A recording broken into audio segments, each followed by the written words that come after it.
Good morning बच्चों। आज आपकी वर्कशीट नंबर 55। डेट है 30 दिसंबर 2021।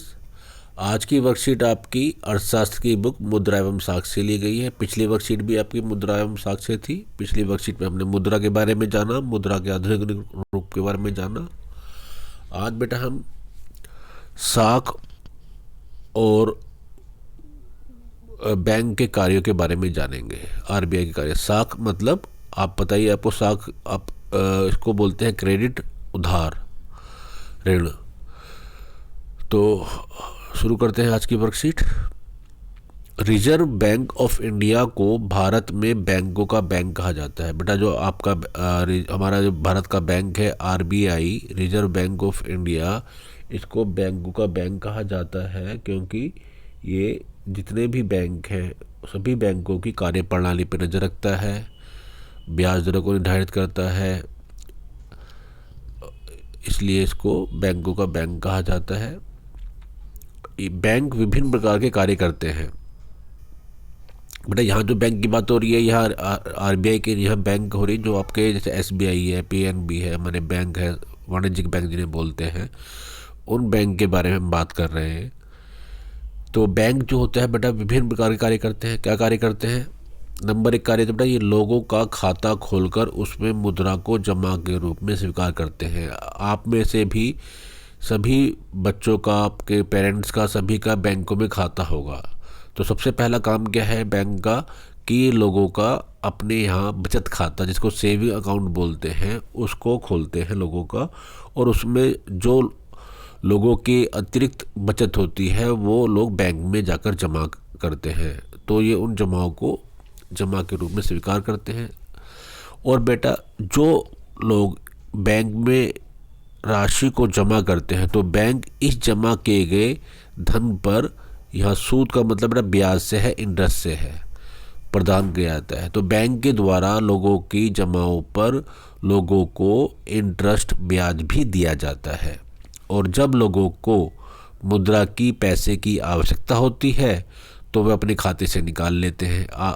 जैसे आप बैंक गए होंगे, आपने बैंक में पैसे जमा भी किया होगा, निकाला भी होगा। तो ये पहला काम है कि लोगों की जमाओं को स्वीकार करना और लोगों की जमाओं पर उनको ब्याज प्रदान करना, और जब लोगों की आवश्यकता हो तो वो बैंक से अपने पैसा निकाल भी लेते हैं। और आजकल तो बेटा आप देखेंगे सीडीएम मशीन आ गई है। बैंक में पहले एटीएम मशीन थी, तो अब सीडीएम मशीन के अंदर आप अपना खाते में मशीन के द्वारा ही अपना पैसा जमा भी कर सकते हैं, निकाल भी सकते हैं। वर्तमान में सरकार द्वारा बेटा जो आपकी ये स्कॉलरशिप आती है, छात्रवृत्ति आती है, ये लोगों की पेंशन आती है, या बैंक सब्सिडीज देती है गैस इस पे आदि पर, तो ये सब आपको कहाँ से मिलती है? आप पहले अब ये सारी बैंक के द्वारा ही मिलती है। मतलब अगर आपका बैंक में खाता होगा तो ये सारी स्कीम डायरेक्ट बेनिफिट ट्रांसफ़र के तहत आपके अकाउंट में आ जाएगी। इसके अलावा बैंक साख मैंने बताया उधार, ऋण, लोन। साख का मतलब लोन है, उधार देने से है। तो बैंक जो होता है वो ऋण देने का, लोन देने का काम भी प्रदान करता है। साख उधार के लिए लोग औपचारिक एवं अनौपचारिक स्रोतों पर निर्भर करते हैं। अब बेटा यहाँ पर आपसे पूछ सकते हैं, साख के 2 स्रोत होते हैं। जो लोन प्रदान करने के, ऋण लेने के 2 स्रोत हैं। एक को बोलते हैं हम औपचारिक स्रोत और एक को बोलते हैं अनौपचारिक स्रोत। ये इम्पोर्टेंट है, बैंक के कार्य भी इम्पोर्टेंट है कि बैंक के कार्य क्या है। आपसे पूछ सकता है कि साख के कितने स्रोत हैं? 2 स्रोत हैं। एक को बोलते हैं औपचारिक स्रोत, एक को बोलते हैं अनौपचारिक स्रोत। तो औपचारिक और अनौपचारिक स्रोतों में अंतर पेपर में आ जाता है। तो पहले बेटा समझ लीजिए आप औपचारिक स्रोत क्या होते हैं। औपचारिक स्रोत बेटा जिन बैंक और ये जितने भी हमारे ये फाइनेंशियल जो स्वयं सहायता समूह आते हैं या फाइनेंशियल कंपनी आती है, ये सब हमारे औपचारिक स्रोत होते हैं। ये जो होते हैं बेटा ये सरकार के द्वारा पंजीकृत होते हैं, सरकार द्वारा बनाए गए, आरबीआई द्वारा बनाए गए नियमों और विनियमों का पालन करते हैं। सरकार और बैंक आरबीआई इन पर नज़र रखती है। और अनौपचारिक स्रोत क्या होते हैं बेटा? अनौपचारिक स्रोत आपका कोई भी मित्र, रिश्तेदार, साहूकार, परिवारजन आदि किसी से भी आप जो उधार लेते हैं वह आपका अनौपचारिक स्रोत में आएगा। या ऐसे ग्रुप्स जो सरकार के अधीन नहीं होते हैं, सरकार द्वारा पंजीकृत नहीं होते हैं, उनको हम अनौपचारिक स्रोत बोलेंगे।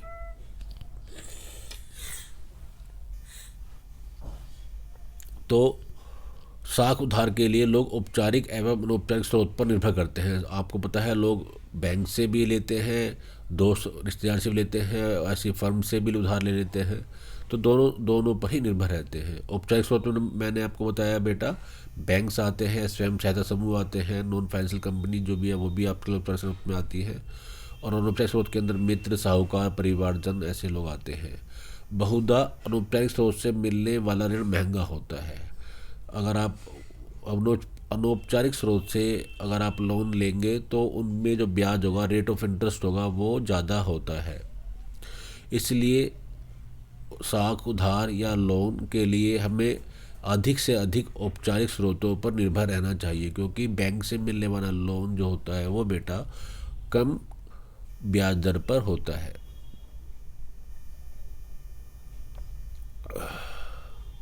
इसलिए उधार देने से पूर्व उधार लेने वाला व्यक्ति या संस्था उधार लेने वाले ऐसी परिसंपत्तियों की मांग करता है जिन्हें बेचकर अपने ऋण की वसूली कर सके। इसको बोलते हैं बेटा समर्थक ऋणाधार। क्या बोला कहलाती है ये? ऋणाधार, कोलेट्रोल। समर्थक ऋणाधार, ये पेपर में कई बार पूछा गया है कि समर्थक ऋणाधार किसे कहते हैं। तो बेटा ये ऐसी परिसंपत्तियां होती हैं कि जिससे उधार देने वाला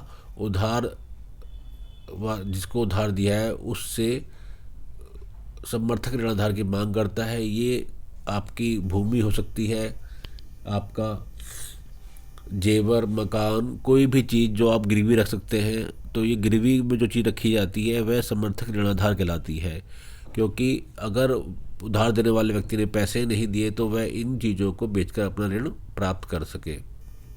तो बेटा ये थे हमारा साख के बारे में पढ़ा हमने। अब पढ़ते हैं हम रिजर्व बैंक के कार्य। रिजर्व बैंक के कार्य क्या है बेटा? आरबीआई जिसे बोलते हैं। तो रिजर्व बैंक के कार्य है बेटा मुद्रा जारी करना।